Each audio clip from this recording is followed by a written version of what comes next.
नमस्कार साथियों, आपका अपने चैनल आ बच्चों सीखें पर स्वागत है। आज हम लाख का घर के बारे में जानेंगे। भीमसेन का शरीर बल और अर्जुन की युद्ध कुशलता देखकर दुर्योधन की जलन दिन पर दिन बढ़ती ही गई। वह ऐसे उपाय सोचने लगा कि जिससे पांडवों का नाश हो सके। इस कुमंत्रणा में उसका मामा शकुनी और कर्ण सलाहकार बने हुए थे। बूढ़े धृतराष्ट्र बुद्धिमान थे। अपने भतीजों से उनको स्नेह भी काफी था, परंतु अपने पुत्रों से उनका मोह भी अधिक था। दृढ़ निश्चय की उसने कमी की, पर वह किसी बात पर सिथर नहीं रह सकते थे।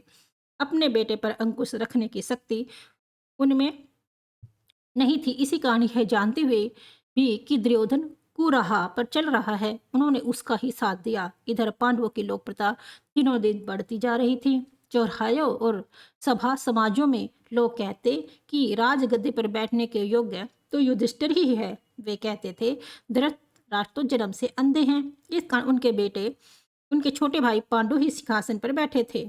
उनकी अकाल मृत्यु हो जाने और पांडवों के बालक होने के कारण कुछ समय के लिए धृतराष्ट्र ने राजकाज संभाला था। अब युधिष्ठिर बड़े हो गए हैं, तो फिर आगे धृतराष्ट्र को राज्य अपने ही अधीन रखने का क्या अधिकार है। पिता में भीष्म का तो कर्तव्य है कि वह धृतराष्ट्र राज्य का भार युधिष्ठिर को दिला दे। युधिष्ठिर ही सारी प्रजा के साथ न्यायपूर्वक व्यवहार कर सकेंगे। जो जो पांडवों की है लोकप्रियता दिखाई देती थी, ईर्ष्या से वह और भी अधिक कुढ़ने लगता था। एक दिन धृतराष्ट्र को अकेले में पाकर दुर्योधन बोला, पिताजी पूर्ववासी तरह तरह की बातें करते हैं। जन्म से दिखाई न देने के कारण आप बड़े होते हुए भी राज्य से वंचित ही रह गए। राजसत्ता आपके छोटे भाई के हाथ में चली गई। अब यदि युधिष्ठिर को राजा बना दिया गया तो फिर पीढ़ियों तक हम राज्य की आशा नहीं कर सकेंगे। पिताजी, हमसे तो यह अपमान न सहा जाएगा।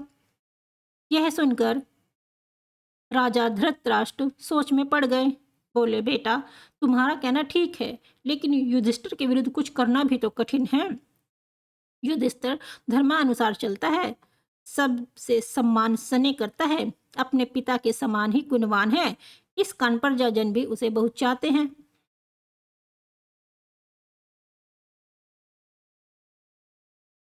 यह सुनकर दुर्योधन बोला, पिताजी आपको और कुछ नहीं करना है, सिर्फ पांडवों को किसी न किसी बहाने वारणावत के मेले में भेज दीजिए। मैं आपको विश्वास दिलाता हूँ, इस इतनी सी बात से हमारा कुछ भी बिगड़ नहीं जाएगा।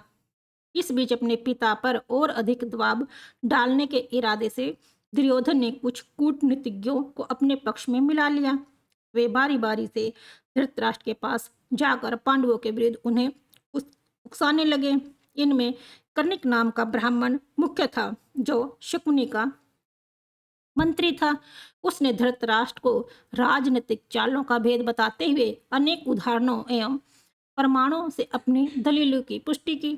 अंत में बोला, राजन, जो ऐश्वर्यवान है वही संसार में श्रेष्ठ माना जाता है। यह बात ठीक है कि पांडव आपके भतीजे हैं, परंतु वे बड़े शक्ति संपन्न भी हैं। इस कारण अभी से चौकन्ने हो जाइए। आप पांडु पुत्रों से अपनी रक्षा कर लीजिए, वरना पीछे पछताना पड़ेगा। करने की बातों पर धृतराष्ट्र विचार कर रहे थे कि दुर्योधन ने आकर कहा, पिताजी अगर आप किसी तरह पांडवों को समझा कर वारणामत भेज दें तो नगर और राज्य पर हमारा शासन पक्का हो जाएगा। फिर पांडव बड़ी खुशी से लौट सकते हैं और हमें उनसे कोई खतरा नहीं रहेगा। दुर्योधन और उसके साथी धृतराष्ट्र को रात दिन इसी तरह पांडवों के विरुद्ध कुछ न कुछ सुनाते कहते रहते थे और उन पर अपना दबाव डालते रहते थे। आखिरकार धृतराष्ट्र कमजोर पड़ गए और उनको लाचार होकर अपने बेटे की सलाह माननी पड़ी। दुर्योधन के पृष्ठपोषकों ने वारणामत की सुंदरता और खूबियों के बारे में पांडवों को बहुत ललचाया। कहा कि वारणामत में एक भारी मेला होने वाला है, जिसकी शोभा देखते ही बनेगी। उनकी बातें सुनकर खुद पांडवों को भी वारणामत जाने की उत्सुकता हुई।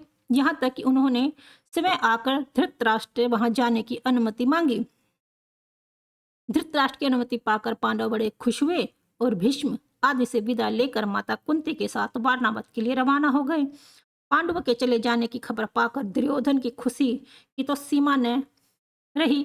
वह अपने दोनों साथियों कर्ण एवं शकुनी के साथ बैठकर पांडवों तथा कुंती का काम तमाम करने का उपाय सोचने लगा। उसने अपने मंत्री पुरोचन को बुलाकर गुप्त रूप से सलाह दी कि वह एक योजना बनाई। पुरोचन ने यह सारा काम पूर्ण सफलता के साथ पूरा करने का वचन दिया और तुरंत वारणावत के लिए रवाना हो गया। एक सिरगामी रथ पर बैठकर पुरोचन पांडवों से बहुत पहले वारणावत जा पहुंचा। वहां जाकर उसने पांडवों के ठहरने के लिए सन्न, घी, मोम, तेल, राख, चर्बी आदि जल्दी आग पकड़ने वाली चीजों को मिट्टी में मिलाकर एक सुंदर भवन बनवाया। इस बीच अगर पांडव वहां जल्दी पहुंच गए तो कुछ समय उनके ठहरने के लिए एक और जगह का प्रबंध पुरोचन ने कर रखा था। दुर्योधन की योजना यह थी कि कुछ दिनों तक पांडवों को लाख के भवन में आराम से रहने दिया जाए और जब वे पूर्ण रूप से निशंक हो जाएं, तब रात में भवन में आग लगा दी जाए, जिससे पांडवों तो जलकर भस्म हो जाएं और कौरवों पर भी कोई दोष न लगा सकें।